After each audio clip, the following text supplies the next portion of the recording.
Yes, guys. Yes, people. Welcome back to episode 12 of the Blue Balls podcast. The first episode since the end of the Premier League season. Thank the Lord it is all over. It's been a lot of, I'd say, change, but there's been a lot of moves in Chelsea and potential moves since the last podcast. Pochettino's finally been announced. And since then, so many players have been linked with outgoings, and it feels like the summer clear out that we've been waiting for ages has finally arrived, and it's arrived with immediate effect. Long may it continue. We're going to get into all of the outgoings in today's video. We're also going to talk about the end of the season, maybe touch on the Newcastle game, but there's no need to stick on it for too long. And yeah, let us know all your thoughts in the comment section below. Don't forget to like and subscribe to the channel if you guys haven't done so already. Hit the bell notification if you want to be the first to know on any potential transfer updates, because we will be talking about all of them here on Chelsea Fan TV. Subscribe to the panel. Literally on ats are just the name on the bottom left corner. And yeah, big up to everybody that is locked in. Fata, what are you telling me, my guy? How's your week been? Yeah, all good, man. I'm good. I'm just glad our season is over, and we've got a lot of dramas that have been after happened a lot last few days, and yeah, it's just never-ending cycle with Chelsea. Hear that, bro? Charlie, welcome back, bro. How's everything been? Hope you've been doing well. Yeah, not bad, thanks, mate. Not bad. Yeah, like as far as saying, glad the season's done. And we move on to the summer now, and it almost feels like we're starting again. So, it's great to see so many players seemingly on their way out of the door at this early stage. We're in negotiations with players as well at this early point as well. And I think one thing I've noticed is that transfer business teams seemingly wanted to get this done earlier and earlier because not from what I can remember, I don't remember sort of business being done this early. The window's only officially opened today. So it's good to see that we're kind of getting a move on and whatnot, because there's a lot of work we've got to do. But yeah, I'm excited for the summer. I love transfers. So let's wait and see what business the club does. Exactly, bro. I can't wait to see what we got in store for the next few weeks, because I know we need to clear out players before July, I think, because we want to keep it on the same FFP books for this year. So I'll probably explain why we've been so quick with it. But with that in mind, we're going to have this clear out sorted, hopefully in the space of a month or maybe a month and a half or so's time. Kev, last but not least, my friend, how you been? Hope everything's good. All good, all good. It's been a while. Been doing up some night shifts, so I couldn't attend. So glad to be back. More than happy for the season to be over. It's just been a nightmare the whole season. The last 12 months has just been, it's been a nightmare. And hopefully now, the board can start making some good decisions and, start clearing out. Like I said, it's the first day of the transfer window. There's been 4 players linked at the club. Some that I agree with, some that I don't. But either way, let's get 10 to 12 players at this team. We've got to go. It's bad for the morale, and let's just start again next season. New manager, fresh faces, and hopefully we can start. Start where we want to be. Up that league and not down in 12th place. Totally agree, man. On the end of the season, it has only been a couple of days, but how does it actually feel for it all to be over? Because it has been a very painful 8 to 9 months, and we've called for this moment for so long. How does it feel to finally be here? I think it's a bit of it's a relief, but at the same time, in a weird way, when it gets to the weekend, I'm going to be like, well, where's the football? As much as we were shit, let's be honest, we still enjoyed ourselves going on the trips and that and meeting up and whatnot. And the games, the football was shit and the results were shit. But it does leave a bit of a gap in the life for a little bit. So in that sense, yeah, I miss it. But I think, mate, we need a break. It was depressing going to all these games all over the place and on those journeys home, having to just think, that was shit again. You've travelled all that way. Mate, me and Fatter have stood up on multiple trains all the way fucking home after some shit games like Liverpool. Not the Manchester ones, right? Bro, standing up on the train all the way home. It was peak. And mate, and in fact, when we went Liverpool, bro, and the train broke down for half hour. We had to stand up the whole way. So yeah, that sort of shit was not the one. But yeah, mate, I do miss it in a weird way. We do need a break, but it's quite addictive. And 2 months is a long time with no football. I had a tire failure after the Wolves game.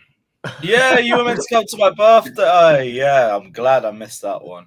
I feel like our bank accounts could do with a bit of a break as well, especially the two Manchester games back to back. You had Bournemouth, Wolves, Madrid. I had to skip Madrid just for the sake of my bank account. Like, that's one of the things I'm looking forward to having one game a week for. Don't have to spend as much on like European aways. I feel like it's a bit of a well-deserved break for us, and we will be back in Europe next season. So I don't even feel too worried about it. Like, oh, we're going to be out of Europe for a couple of years now. We should be back in Europe next year. We do the right things in this window and this summer. Get the players fit. There's no reason why we can't at least contend for the top four for the end of the season as well.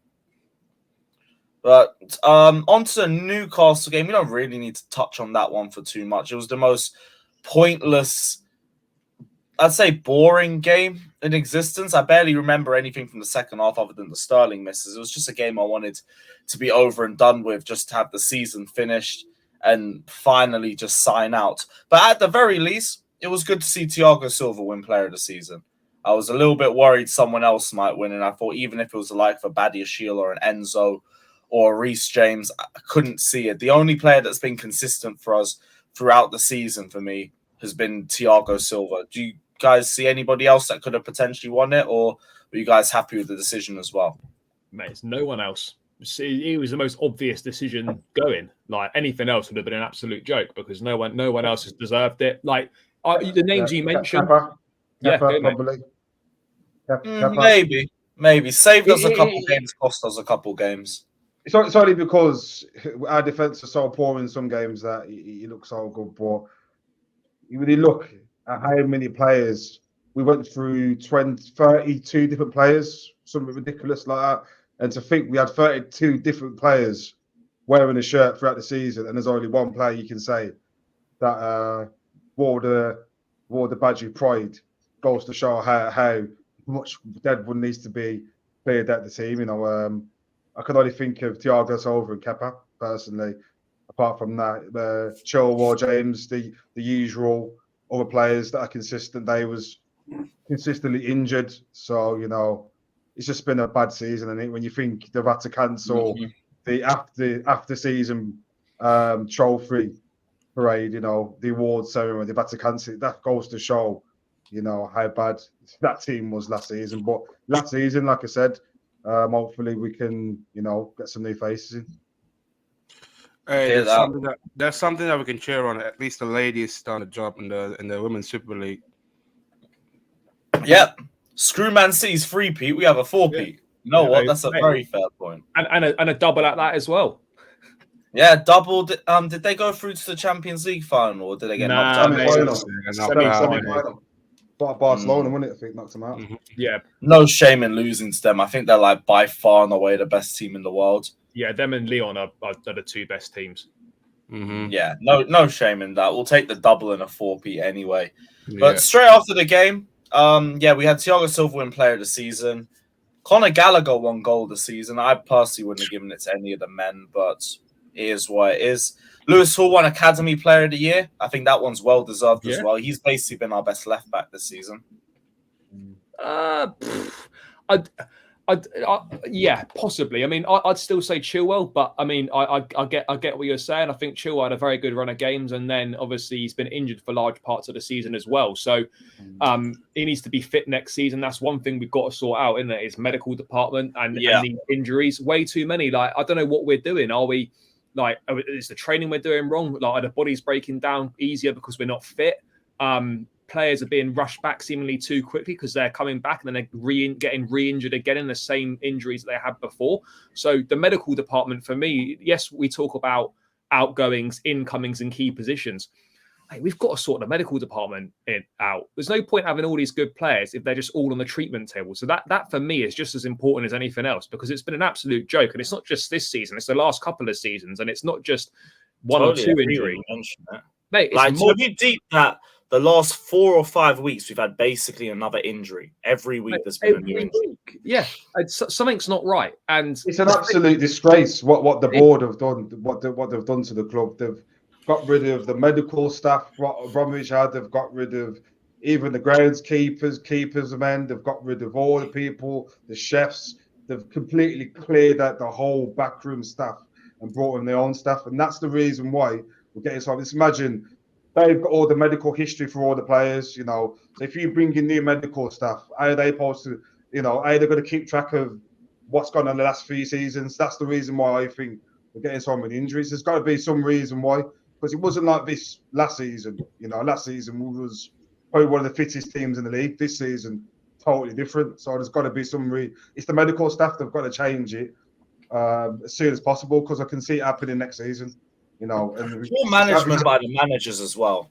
Like Reece James, I think was horribly managed by Graham Potter. Yeah, brought him straight back for the Bournemouth game, got injured. Brought him straight back 3 games in a row after injury. Had poor performances in all of those games, and then got re-injured. Well, even poor management. Even Fofana as well. Well, like during the World Cup, obviously we played that friendly against like Brentford or something at Cobham. It was Aston Villa. There was that, but then we played the one at the training ground against Brentford, and he got re-injured again. So like these are things that need to be avoided. Like we can't go through another season like it. Armando Broja, we finished the World Cup. We played against I think it was Arsenal in the friendly. That was Villa. Villa in just a little kickabout friendly, and he's out for the season. You know, I just think like some of the decisions made by the management. You know, if the players are not fit, don't just play them. Just with those little friendlies that we had after the World Cup, why not just play the complete youth team and not play like the players that that are going to be a part of the running? You know, Graham Potter's to blame. Man management was ridiculous, but the medical staff have got to be looked at as well. But we even had Lampard openly admitting that he played Kovacic with an injury, so it's not just the medical staff. Oh, why am I shocked? It's the management as well. It's a collective combination of everyone, and like we've just got to do better in so many departments across the board. And whilst for me, like we want to forget about this season, it's really important that we actually learn from what's happened so that it doesn't happen again. Because you cannot make the same mistakes again and again and again. And there's just been so many this season. When you deep it, like the management has been so shit, and it's a big factor as to why I finished 12. I know the players and like the board are partly to blame, but some of this coaching has been fucking horrific. You go from Potter to like Lampard, and I deeped as well. Lampard is as bad when it comes to players and bringing them back to fitness. And N'Golo Kante, back in his first spell, brought him back every single time straight from an injury just to be re-injured. Do you remember when we lost 3-1 to Arsenal and he played an injured Chilwell and James at the Emirates and they both got cooked? And then Reece James didn't recover for like 3 months. Yeah, Same thing with Kovacic. And we had Chilwell as well, right? Remember that dead rubber game against Zagreb, right? In the Champions League at home in the group stage? Chilwell was pictured in training with strapping round his hamstring like on the day before the game. Man played a full 90 in a dead rubber and then got fucked for about 3 or 4 months after that. Oh, wow. And he got injured in the 90th completely minute. Forgot that. Yeah. Wow. Yeah. Wow. We've had some idiots in charge. It's mad. We've dropped like literally to League One standards. These Americans have just brought in anybody. I don't think they've done their research. They've got rid of everybody that Abramovich had and has brought in anybody. I don't think they've done their research. I don't think they've planned. You know, what you should do is have a slow process of transition of what you want, not just get rid of everybody and bring people in, because it's just rushed. Everything from the transfers to the backroom staff was just rushed, and that's the reason why we finished 12th. It's blatantly obvious. I think we often forget how much momentum and confidence plays a part in this team. We've had none throughout the entire season. Plus, obvious mistakes in the lack of fitness, squad size, everything else discussed throughout the year is too easy to explain. It's always going to be painful like this, but we put ourselves on our back foot and never got too close to recover. And I think the areas of improvement, I say, are very obvious and already underway.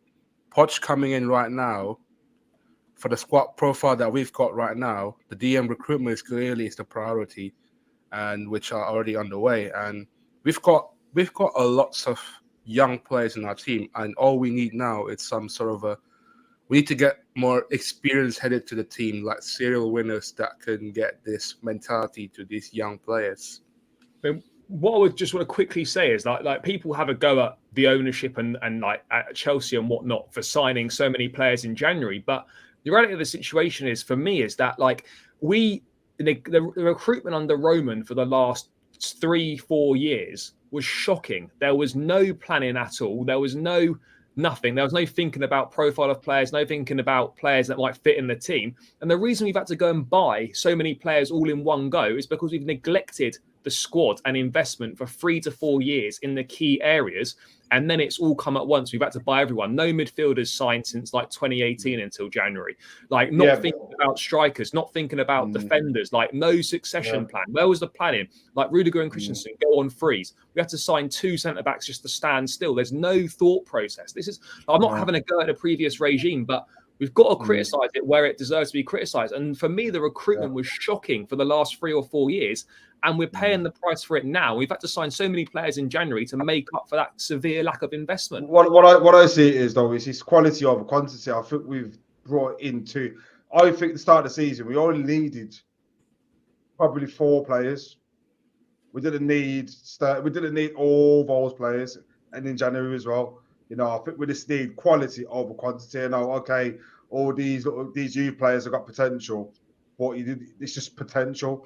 Potential doesn't mean you've got that world-class ability. They've got the ability to get there in the future, but who knows what could happen. We should have just gone out and signed a Declan Rice. Like we said, started that one under Tuchel. He wanted Declan Rice, should have gone out and got him. We wanted, he asked him what last season, we wanted Lewandowski, should have went out and got him. We should have got some experienced players. There's 4 experienced players, and I'm sure they would probably carry us through. I think we've gone the wrong way. We think we can sign all these young players.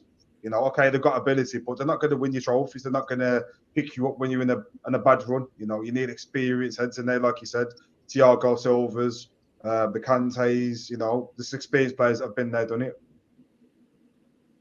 Hear that. That's why I don't really want to see us lose the likes of all of Kante and Kovacic and Loftus-Cheek as well. We need some sort of experience in that midfield, and that does segue us nicely into the outgoings. As we already know, Pochettino's been announced, and there's been a lot of potential departures that have been in the works in the 2 or 3 days since he's been announced. I want to start on the midfielders. The first one is more of a question mark, which is N'Golo Kante, because contract talks have stalled with N'Golo since his last injury, and now there's a question mark as to whether we're going to end up re-signing him or not. It looked like we were going to sort everything before then, because he came back and he was one of our best players. He was basically our best forward at a certain point. And I would still like us to re-sign him, especially with the likes of Kovacic going, Loftus-Cheek going. But I understand the caution as well. Fact is, N'Golo just isn't fit enough to last a full season, and he can't be one of our highest earners as a result of that. I'm hoping we can get some sort of like availability clause put in there or something. Or maybe something like we'd had with Oba, where you get paid per appearance. But I want us to keep N'Golo because I feel like we need some sort of experience. I think Kante is great depth if you can build a midfield that can coexist without him. And if he wants to stay, I don't see the issue unless it's a case of money. I don't know what you guys are feeling. Do you think it's time that we move away from N'Golo Kante as well? Kev, I see you're shaking your head. What's your thoughts? Just keep him, but he's got to understand that it's got to be a very small, like a 1 year or 2 year contract. We need players like Kante in and around, the squad. We need experience. Can't get rid of Kante. We can't get rid of Kovacic. Can't get rid of, the leaders in the team.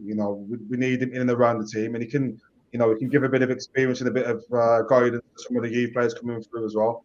But personally, it's got to be a key. And like when he did come back for those few games before he got injured, I said a bit of a difference in us, and then when he got injured again, he's back to normal. So he does bring something to the team still, in my eyes. I don't know about you, lot. I think for me, we've got to be really careful here because yes, we need to. We know full well that we've got to revamp the midfield and bring more players in, new players in that area, but you've got to be careful not to go in the opposite direction where we just have young players with potential and have no experience to complement that. Like the ideal solution is to have a a midfield that or a squad that's got a few, or starting 11 or whatever, that's got sort of 4 or 5 of these players that with potential that are good now, that have got potential to be very good, and you mix it up with players that are good right now. But the dilemma for me with Kante is, and it appears clear, like that. Obviously, we've seen those reports that were saying that an extension was pretty close to being agreed and signed a few months ago, and now the talks have subsequently stalled. Now, supposedly, that's as a result of the latest injury setback that has put a little bit of doubt in Chelsea's mind, and I can understand that. But I can also understand the point of view that, well, we're playing once a week. How much rotation is there going to be playing once a week? Not that much. I fully accept that we should be keeping him for the experience factor as well. But ultimately, is the amount of games that Kante gives you and the level of performance in those games, is that worth the trade-off for the amount of time that he spends on the treatment table? And that's the question I think we have to ask ourselves, and what the club are going to be thinking as well. Like, is his availability and his performance level when he's available, is it worth the amount of time that he spends on the treatment table? And that's the tough decision for me. Yes, I'd like to keep him, but I could also understand that, let's say in an ideal situation, we got Ugarte, Caicedo and Lavia. Do we actually need to still keep Kante? So I think there's a few things. Yes, I'd like to keep him, but there are certain circumstances where I'd be like, actually, maybe it is just time to move on. I do think you need some depth and experience, sir. And this is the thing. I get what Kev was saying earlier about you should keep Kante, you should keep Kovacic. The big difference for me is Kante actually still wants to be here. Kovacic, there's been no contract talks. He's basically looked like he's been on the beach anyway. His best performances this season have been at the World Cup. They've not been in a Chelsea shirt. Like, my thing is, I wouldn't sell him to a rival ideally, but he don't want to be here. We need to make some money. I'm fine with Kovacic leaving personally. But N'Golo, I want to sort that because he wants to be here. I feel like he would be a leader within the dressing room. I think he's still a quality player. It's just he can't stay fit. That's it. And this one, I don't even really blame on Lampard. And I'm not thinking, Lampard overplayed him. He got rest in between games. We brought him back for Liverpool, rested against Wolves, brought him back for Madrid, subbed him off. He didn't play against Brighton. Played against Real Madrid at home. Got benched the next game. He played about 7 games out of Lampard's 11. And he still got injured. I don't know. I get the board's concern with re-signing him. He's had 2 games, got injured out till April, came back, played 7 games, he's out injured again. I would have easily said like he should be sold, but I just thought my fear going to next season is that we might end up having a team full of inexperienced players. You've got Enzo, Ugarte, and Caicedo. They're not ready to be that leader in the dressing room yet. Yes, Kante has done bits for the club, and probably he will remain one of the greatest Chelsea players ever in the history. I think there should not be any sentiments in taking any key decision, but at the moment it seems like it's a 50-50 split at the moment.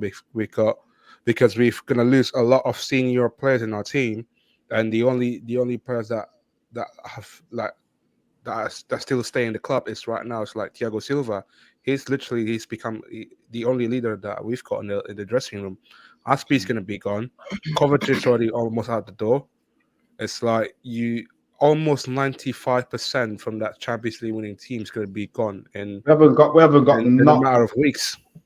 When you think that the captain armband to get past the Kepa, Kepa's going to be the second. I think it'll be Silva be captain next season. Silva will be the captain. But I mean, the vice captain will probably be Kepa. James. Maybe James. But James is not exactly a leader, though. I don't think he's vocal enough. I've got a question for you boys. If it meant us if we had to let Kante go to get Caicedo, would you take that? Yeah. Because here's my thing. I understand. Like, I know we've been talking about experience, and I do think experience is important. But I don't think Chelsea are screwed if we lose Kante, Kovacic, and all of these players. Because here's the thing: leaders are also created. Like, if you put those 3 midfielders together and there's no leader there, a leader will form out of the pack. And if anything, out of all of the crap games that I've seen from Chelsea since Potter's sacking, and to be honest, since January in general, Enzo's looked like one of the few players who's actually stood up and stayed counted and has actually shown some fight, shown some leadership. I could see him come into that role himself.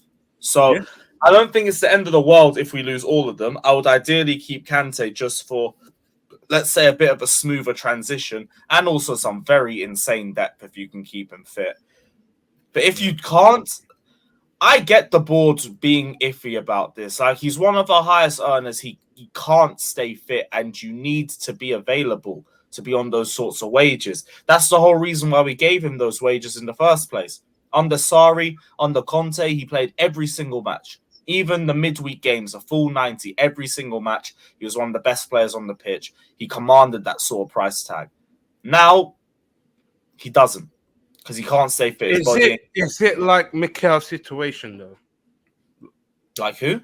Like Mikel's situation back in the day, trying to be Mikel. What was a Mikel situation? It's like, back in the day, it was a couple of years ago when Mourinho's second stint, Mikel hasn't played a lot. And the Mikel sub with like 20 to go, he always banged him on. Yeah. Oh, you I want think him to be in that role? Yeah. Yeah, he could do that role. It just needs to be. I just think it just needs to be managed better, and the medical staff need to be looked at again. You know, they need to make sure he's fully fit. You know, fully fit to come back. And if he's got any niggles, just take him straight out. You know, it's not rocket science.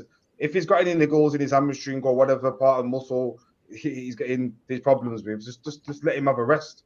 We understand that he's coming towards the end of his career. He's 32.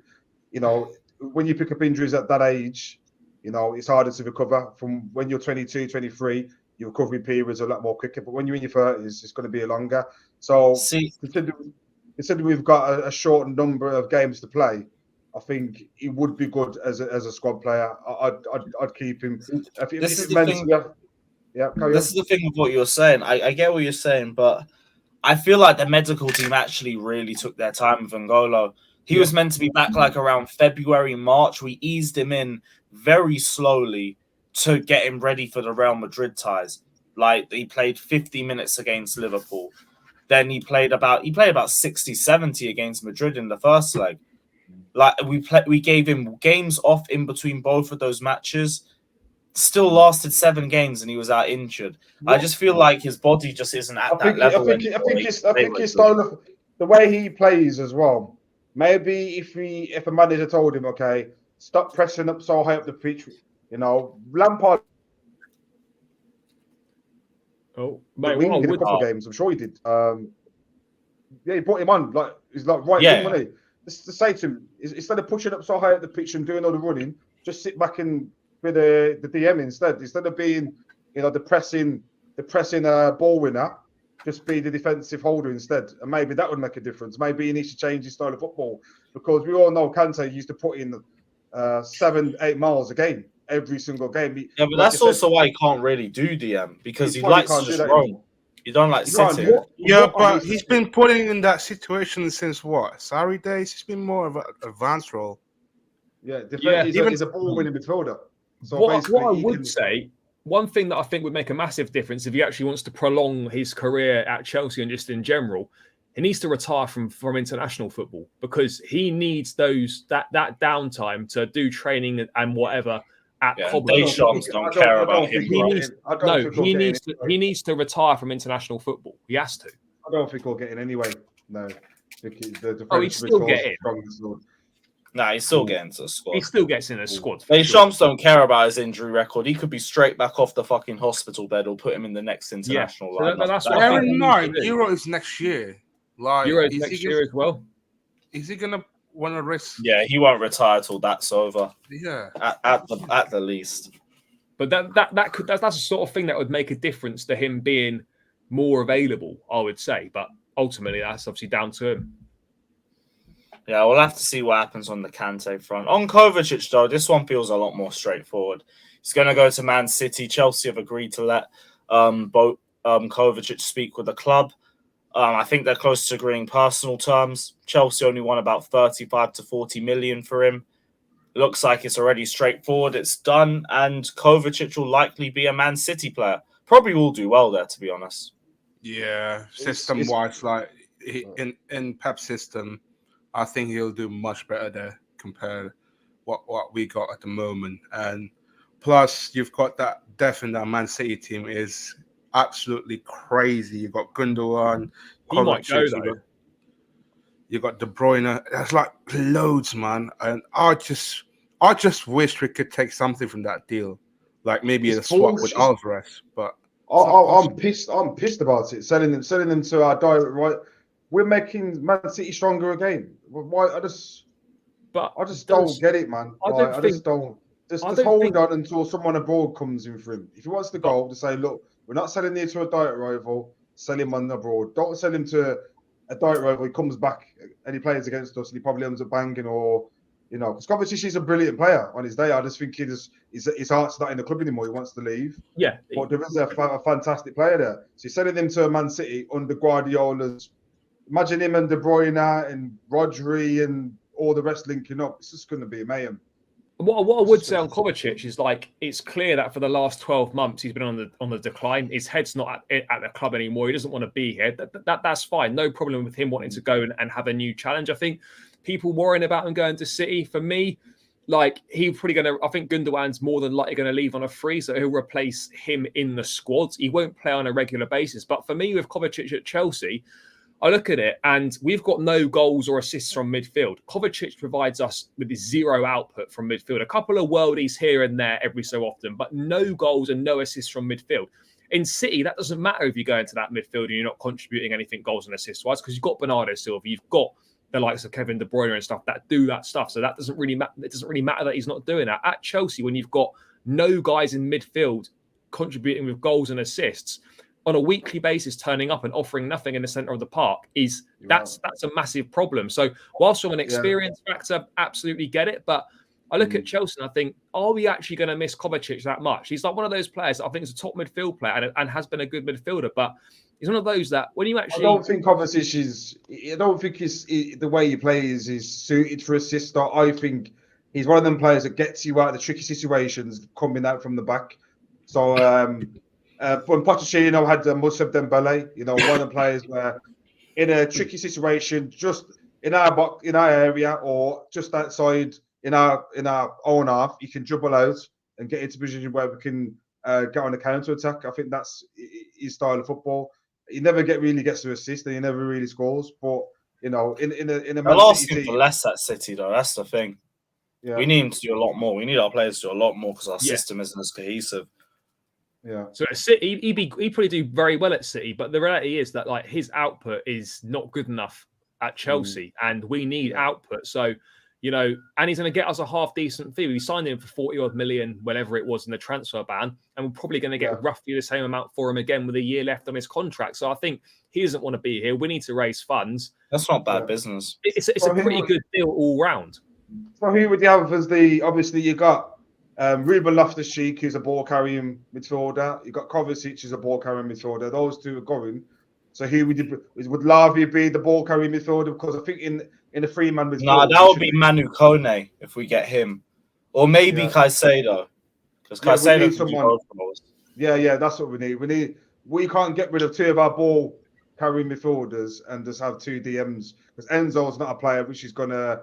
He doesn't really attack from the midfield areas. He's just going to hit it long. So if we get rid of them two, who would it be? Lavia? I don't know who we'd bring in to replace him. I think you play Enzo further forward and we get Ugarte and Caicedo. Yeah. What I've said about Ugarte, crazy build. Yeah, that Ugarte is a brilliant. He wins the ball brilliantly. He's a good tackler with the ball. So I think with him working off Enzo, you got Enzo's distribution and passing and possession play. Then you've got Ugarte. You can win the ball back. But I still think we probably need a bit of pace in there. So probably a Caicedo. That would be the ideal midfield.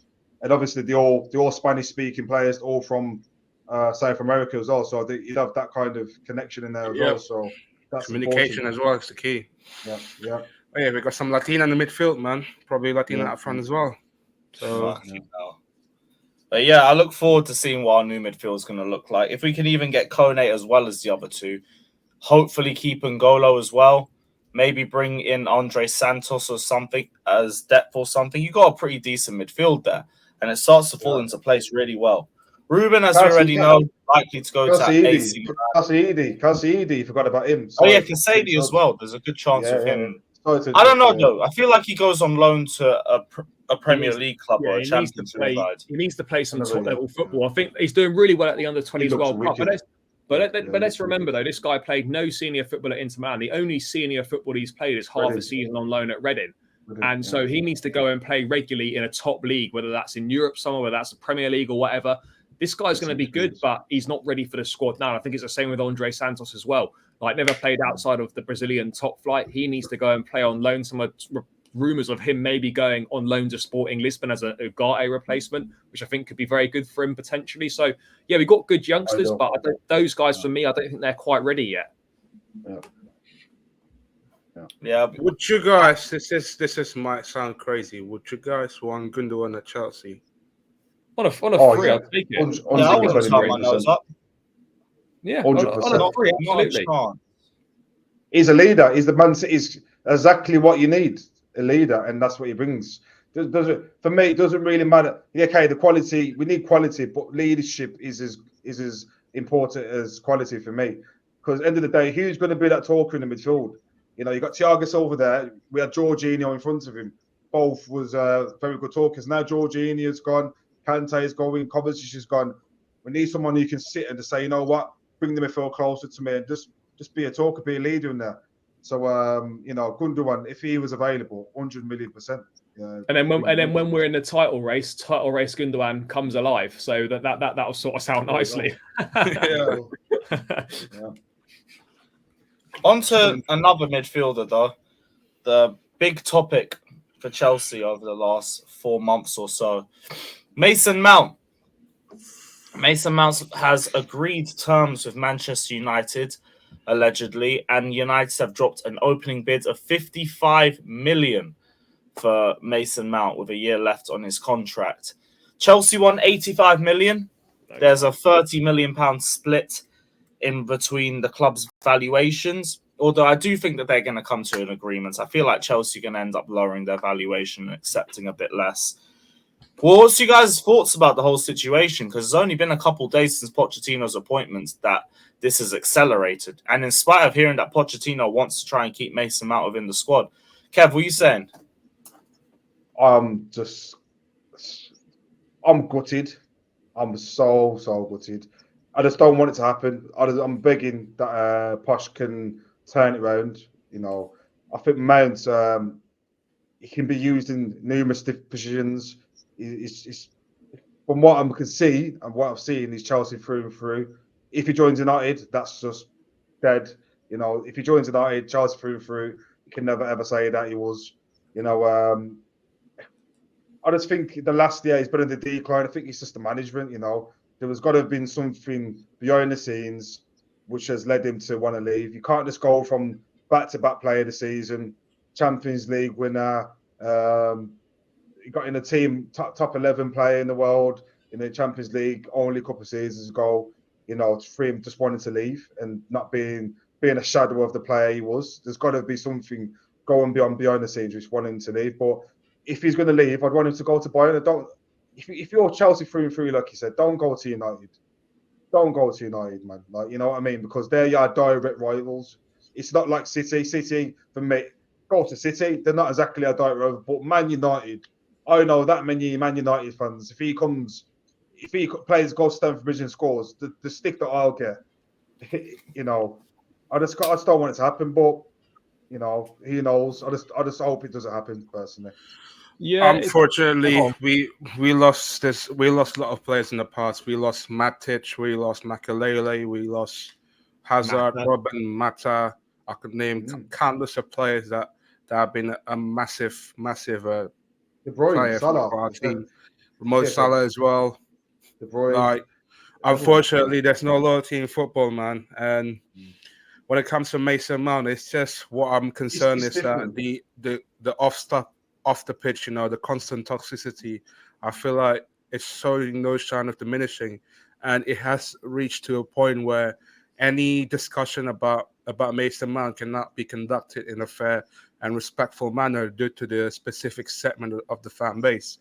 I feel like the number of online fans are far more surpassed for those for like us that attend that week in, week out. And unfortunately, he will likely never gain full acceptance. And I just think that considering the trajectory right now on the social media like Twitter nowadays, he may not be the last. And I think a fresh start for him will be beneficial for some extent. But not at Man United. Not at Man United, though. What I would say as well is that, like, Chelsea and, like, obviously Mount's camp and, like, the club and whatnot will kind of, you know, they'll have, like, different versions of who's, like, the good guy, bad guy sort of thing. But Chelsea have, like, supposedly, there was a contract agreed, like, before the World Cup about image rights were agreed, like, money was all agreed in that. That was agreed. Mount discussed that with Egbali and Bowley and whatnot. And then when he come back after the World Cup, that same offer that was agreed wasn't on the table. And, like, some of the guys from the senior football group, so like Win Stanley's and all those guys, took over negotiations and they moved the goalpost. So that offer that was agreed before the World Cup was then taken away. And then since that point, Chelsea have only offered a 1-year extension to Mount, and that's it. Like, nothing. They haven't offered anything else. So I think, like, whilst Mount, you know, people come to the conclusion that, you know, he doesn't want to be here, the club have not offered him anything respectable from kind of what I've been digging into. And of course, it's important to remember as well that, like, no player's bigger than the club, and bigger and better players have left Chelsea than Mount, your likes of your Hazards, your Matters at the time as well. But I just look at it and I think it's a shame personally. I agree exactly with what Fata says. Like, you know, you can't have a proper conversation or about Mason Mount because people, like, just go abusive, or they just not prepared to have a proper chat about it. I've got no problem with people thinking that it's best for Mount to leave. I just think the majority of the stuff put it out in the media, which has led us to turn against him. You know, well, what's been offered that you'd say is not respectful? Well, in terms of a 1-year extension, like, we don't know what the money is. We don't, like, no money. Like, you get reports of certain money, but there's not been, like, any clarification on whether that money is true. But I just think if you want Mount to stay at the club, whatever that deal was that was agreed before the World Cup, why I'd like to know. I haven't got anywhere finding this out, but I'd like to know, why was that changed? Why was that offer suddenly changed when you'd agreed? If it was before the World Cup, then I'd guess it was because they watched Mount's performances during the World Cup. He wasn't great. England benched him. No. England played better as a result. And then they looked at his performances this season and didn't think the valuation was there. Like, a 1-year extension to me is only disrespectful if they haven't offered a pay rise. Because I think his wage should be doubled. Give him 160K a week. I've got no issue with that. Yeah. Anything above that, he doesn't deserve it, in my opinion. He wants his 300K a week, apparently. 300K a week. That's ridiculous to me. That's 3 months ago. If you want 300K a week, you get your head down and you prove yourself. Mm-hmm. And injuries, he hasn't. Sorry, mate. What I would say as well is that, like, whilst people, like, the money at Chelsea, because we've gone to this, like, incentivized contracts where, you know, you can earn more if you do better, and that 100, like, say it was 160K, for example, that could well turn into 200K if we qualify for Champions League, if we win an FA Cup or something like that. So, you know, there's still the ability to earn that money. So I would like to think, from my personal point of view, that, you know, this is not just all because of money. Like, something more serious than that must have happened, because maybe I'm being naive or whatever. I just don't want to believe it, but I would find it very strange for someone that's been at Chelsea since he was 6 or 8 to not sign purely because of money. But is it really as strange though? Because that's what football's about nowadays. It is just money orientated. And Mount, let's be real, we say he's Chelsea born and bred and all that as much as he wants. He's a Portsmouth fan. Like, Chelsea has just been the club he's grown up with, but it's not the club he's supported. We've heard him talk about how his dad wanted him to leave Chelsea years ago, let alone just now, before he even broke into the first team and broke in on loan at Derby or anything like that. I could easily see this being a money issue and his dad being in his ear and telling him, you know what, you should be earning a lot more than what you're being earned here. We'll take you to another club. He should absolutely be earning more, no doubt about it. But, like, do you guys think, like honest opinions in that? I'm not saying it's going to be like a Salah or a De Bruyne, because they obviously left and went elsewhere before becoming really decent. But do you look at it and think we could massively regret it? Like, do you think if he does go to United, which looks more likely now, do you think he could go there and actually like He'd do well there. be pretty decent, and then we're going to be looking back on it and think, well, why the fuck did we do that? He'll do well there, but you think of Mount when has he ever got 15 to 20 assists and 10 goals? He hasn't really performed massive numbers for us anyway. I just think what we're going up is that Champions League winning season. So that's the reason why we were a bit like, we don't want him to go. But last season, where was he last season? Nowhere to be seen.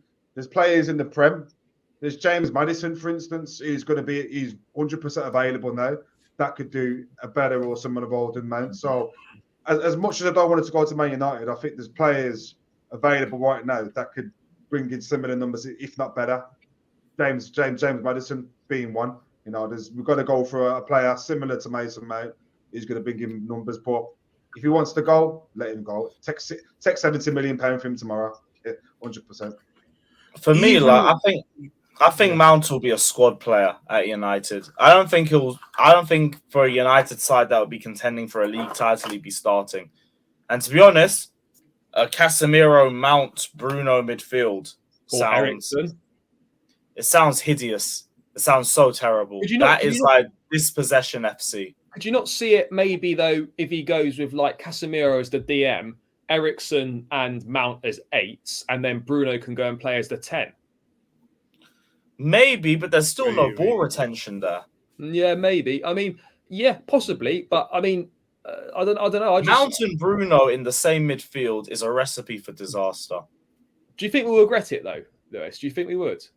Not really. Like, we'll regret it if we don't do our job. If we don't have the football club. The only reason why is just you just don't sell to a direct rival. That's one thing you don't do. Usually, look at when we wanted Luka Modric. We was just about to buy him to sell him to Real Madrid. There's been times where but compare Modric to Mount. This is the thing. Modric is a game changer. Modric, even at Spurs, was one of the best in the world. Mount to me is a squad player. That's why it don't really hit me as much. Don't sell your best players, but Mount isn't one of our best players. Even Eriksen, when he's at Tottenham, Man United wanted him. They didn't sell him there, they sold him to Inter Milan. You just don't really sell to your direct rivals. But I know, but I feel like you're going to start seeing it more now just because of the amount of money in the Premier League compared to other leagues. The money we have, other leagues can't compete with. So I feel like you will start to see that happen a little bit more. But also from a business perspective as well, like there's no point keeping Mount for a season to then lose him on a free. If you can get 70 million now and he doesn't want to be at the club or we can't agree anything, you take that money now. You don't just wait for a year and lose him for nothing. We've already been through that with Rudiger. We've been through that with Christensen. We might be about to go through it with Kante if he doesn't sign up. Like ultimately, I like the approach we're taking where whilst I might not agree with some of the players that are potentially being moved on, like if you don't want to be here, you can't agree a deal or whatever it is, you need to be sold. We can't be having a situation where we're just taking L's on the bank balance and losing players for free. So we've got to take what we can. And if that means selling Mountain this summer, then, for a lot of us, it will be a shame and it's unfortunate, but you sell him this summer rather than losing him for a free. Plus the FFP as well comes into play by the 30th of June. And the amount of players that we're going to have, the outgoings, I think we'll be fine with the FFP, in my opinion. Plus, I think next year as well. He needs 100 mil by the end of this month. Mount's going to generate the most money, and if you're looking at we've got to generate X amount of money through our youth development players. Mount's £70 million taken off straight away. So if you look at it in a money aspect, it makes sense to send him to Man United. But we've got to replace. We need another attacking midfielder. We need to replace him as and I personally, James Maddison's there, but it's for taking. Just get him in. Get rid of Mate. Doesn't want to be here, and just bring in someone else to replace him as soon as possible. Try to be done. Hear that? I feel like by the time we do the next stream, this Mason Mount situation would have hopefully concluded by then, and we can finally move on as a football club. Havertz has had quiet rumours with Real Madrid as a potential replacement for Karim Benzema. We might be going to Saudi. Yeah, which, by the way, Havertz for Benzema sounds like one of the biggest downgrades in modern football history. But I won't be telling them that. I will not be telling them that. What's If there is mad? What's mad though is that he'd be Havertz decent there. though. He'd be decent there. Havertz is not a bad player, but he's not built for the Prem. Simple as that. Simple as that. I don't know if he does well there. I think he's going to get a lot of chances, but will he finish them? I don't know. But if we get any money for him, please accept the first offer and just be over and done with. And I guess we might have to look for another number 10, but I think we'd be better off doing that personally. Are you surprised then, mate? Like that? Obviously, it's entirely up to Poch what if he wanted Joao Felix or not. But if we do lose Mount, if we do lose Havertz potentially, and we've not taken up the option on Joao Felix, then we're going to have to go and buy another number 10 or that sort of position when we could have just kept Felix on loan for another season. We've got Nkunku coming back. Yeah, we've got Nkunku, but surely if Mount and Havertz both leave, we still need one more because that's Mount, Havertz, and Felix down. You would need one more. Yeah, or you could interchange. Let's say you don't play Nkunku, you play a 4-3-3 instead. Don't play the 10. Yeah, you could do, but or have a double pivot and play Enzo further forward. Yeah, but you'd want two players in the squad that are out and out tens. You would want that. I get your point, but I think you'd be selling yourself a bit short because what if Nkunku gets injured? I just think our level of tens has just been poor. Mount, Havertz, even Felix to an extent. Just not been good enough. James Maddison pulled off some good numbers last season at a relegated club. Hey, there you go. Keep saying Maddison is wicked. I like Maddison a lot. I think he's got the personality. He's got his free kicks. He's got corners. He can get you assists. And he's got that. When I look at him, he's got that fighting spirit. He's like a leader. He's got that a look in his face with the hunger. I'd bring him in. £50 million now, he's straight through the door because Leicester need to get rid of him.